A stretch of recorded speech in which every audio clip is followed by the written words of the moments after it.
Yocheved was thrilled to have her baby back. She must take care of the baby until he was old enough to go to the palace.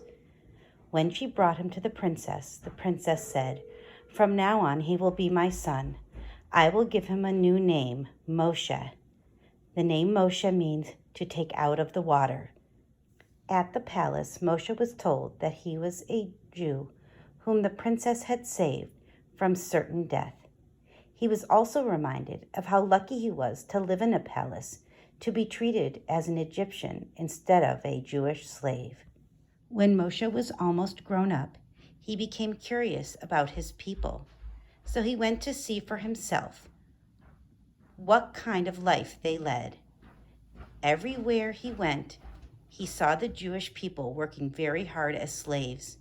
He saw the Egyptian taskmasters forcing Jews to work faster and faster, shouting at them until they fell. Moshe became angrier and angrier. One day, he decided he was going to move. Moshe knew he could no longer live in Egypt. He ran away and became a shepherd.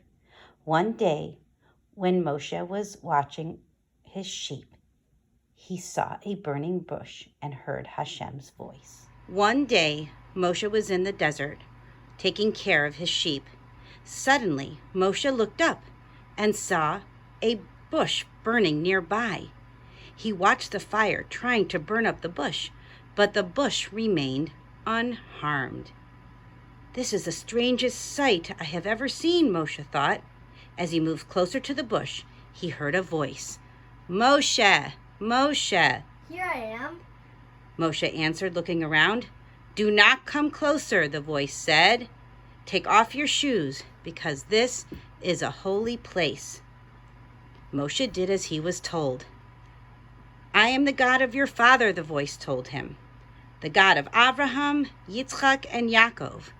My people are crying out for help. It is time to take them out of Egypt in a good land filled with milk and honey. I have chosen you to go to Paro to take my people, the Bnei Israel, out of Egypt." "Who am I to talk to Paro?" Moshe asked. "How can I take the Bnei Israel out of Egypt?" "You will not do this alone," Hashem answered. "I will be with you. For just as the fire does not burn up this bush, so will you be able to do what I command you without being harmed by anyone. Go to the leaders of the Jewish people and tell them that Hashem, the God of their fathers, has sent you to take them out of Egypt."